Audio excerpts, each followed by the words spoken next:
Hello everyone, welcome back to my YouTube channel শুভ সকাল। আজকে চলে এলাম নতুন একটা ভিডিও নিয়ে। আজকে গেছিলাম আমরা সবাই মিলে শীতের দিনে মাঠে কি চাষ হয় তাই দেখতে।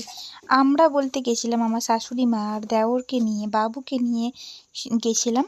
সকাল সকাল দুপুরের মধ্যে বেরিয়ে পড়েছিলাম দেখার জন্য, যেহেতু এটা আমাদের বাড়ি থেকে অনেকটাই দূরে, তার জন্যে আমরা একটা ফাঁকা স্টেশনের ওপর দিয়ে হেঁটে ট্রেন আসার অপেক্ষা করছিলাম এখানে বাবুকে নিয়ে। কারণ ট্রেন রাস্তা দিয়ে যেহেতু যাব, তো কোনো রকম রিস্ক নেবো না, ট্রেন চলে গেলে তারপরেই যাব।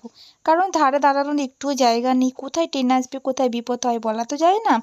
তার জন্যে ট্রেন চলে গেল, তারপরেই আমরা বেরিয়ে পড়লাম বাবুকে নিয়ে গ্রামে কী চাষ হয় তা দেখতে। আমি ছোটোবেলা থেকে গ্রামের দিকে কী চাষ হয় দেখতে খুবই ভালোবাসি, কিন্তু এটা আমাদের বাড়ি থেকে অনেকটাই দূর, তার জন্যে আর শ্বশুরবাড়িতে এসেই দেখতে হয়েছিল। কি সুন্দর দেখো, এখানে বাঁধাকপি আর এখানে পুরো মাঠটাই পালং শাক চাষ হয়েছিল। যেহেতু এখন তুলে নিয়েছে, কারণ এখন শীতের একদম শেষের দিকে, আর এখন হয় না সরস্বতী পুজোর সময় গোটা রান্না, তার জন্য এখান থেকে পালং শাক সব তুলে নেওয়া হয়েছিল। মাঠের মাঝে কিছু কিছু ছিল। কি সুন্দর ওয়েদারটা না, চারদিকে সবুজ সবুজ। সত্যি বলতে কি, শীতের দিনগুলো গ্রামের সাইডটা খুবই সুন্দর লাগে। যারা গ্রামে থাকো তারা নিশ্চয়ই জানবে, কিন্তু যারা শহরে থাকো তারা জানবে না যে গ্রাম মানে আসলে কি। আমার কিন্তু সত্যি গ্রাম খুবই ভালো লাগে। তোমাদের কার কার গ্রাম ভালো লাগে অবশ্যই কমেন্ট করে জানিও। এখানে দেখো কত সরষে চাষ হয়েছিল। এখানে কিন্তু ফুল হয়নি, সবাই দেখি ভিডিও করে কি সুন্দর ফুল, এখানে কিন্তু ফুল হয়নি। আর এটা ছিল একটা বাড়ির চাষ, এখানেও সেই বাঁধাকপি আর ফুলকপি ছিল। যেহেতু এখন শীতকাল, তার জন্য চারিদিকে বাঁধাকপি আর ফুলকপি চাষ হচ্ছিল। আর শুধু শীতকাল না, এটা হচ্ছে সারা বছর এলাকায়, এখানে সারা বছরই চাষ হয়। এটা হচ্ছে উঁচু এলাকা, উঁচুতে অনেকটা, তার জন্য এখানে সারা বছরই চাষ হয়।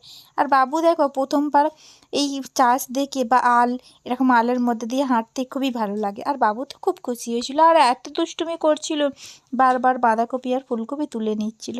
যেহেতু এখানে চাষের লোকেরা ছিল, তার জন্য একটু ভয় লাগছিল, কিন্তু ওরা কিছুই বলছিল না। ওরা বলছিল হ্যাঁ হ্যাঁ নিয়ে যা না, একটা ব্যাগে নিয়ে যা না। ওরা ইয়ার্কি মারছিল আর বারবার বলছিল কোথা থেকে এসেছো তোমরা চাষ দেখতে, জিজ্ঞাসা করছিল, যেহেতু আমি ভিডিও বানাচ্ছিলাম। ওরা আরও বলছিল যে এদিকটা ভিডিও করো, ওদিকটা ভালো করে করো। এখানে যে শুধু বাঁধাকপি আর ফুলকপি চাষ হচ্ছিল তা নয়, দেখছিলাম অনেক গাঁদা ফুল, অনেক ধরনের ফুল, তারপরে সিম, বেগুন, এসবও চাষ হচ্ছিল। এই দেখো এখানে হচ্ছে লাল পালন, কত সুন্দর চাষ হয়েছে না। সত্যি বলতে এরা অনেক কষ্ট করে চাষ করে। আর যখন নাকি হনুমান আসে তখন নাকি এরা বাজি ফাটাতে বাধ্য হয়, নাকি হনুমানেরা নাকি সব নাকি তুলে খেতে আরম্ভ করে দেয়। সত্যি বলতে এগুলো খুবই কষ্ট, ওরা এত কষ্ট করে বসায়, আর তখন যদি এরকমভাবে জিনিসগুলো নষ্ট হয়। দেখো এখানে ফুলকপিটা কি সুন্দর হয়েছিল। এখন ওয়েদারটার জন্যে ফুলকপিগুলো কিন্তু বেশি বাড়েনি, অল্প অল্প বেড়েছিল, কিন্তু খুবই সুন্দর লাগছিল, তাই না? আর বাবু এখানে কত সুন্দর খুশি হয়ে খুবই আনন্দ করছিল। দেখো কত ভালো ভালো ফুলকপি, দেখতে খুবই ভালো লাগছিল। আর চারিদিকে এত সবুজ সবুজ, দেখো দুষ্টুমি কেমন করছে।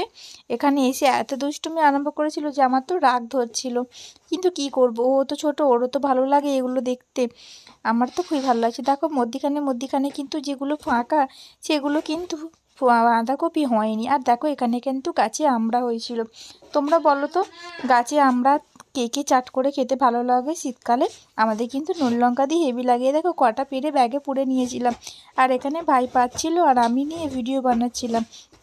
তার জন্যে মা বলছিল না ভিডিও বানিয়ে তলায় নেবে কুড়াও, আর ওখানে ভাই নেবে কুড়াচ্ছিল। দেখছো কত উঁচুতে আমরা দাঁড়িয়ে আছি, তলায় আমরা গাছটা।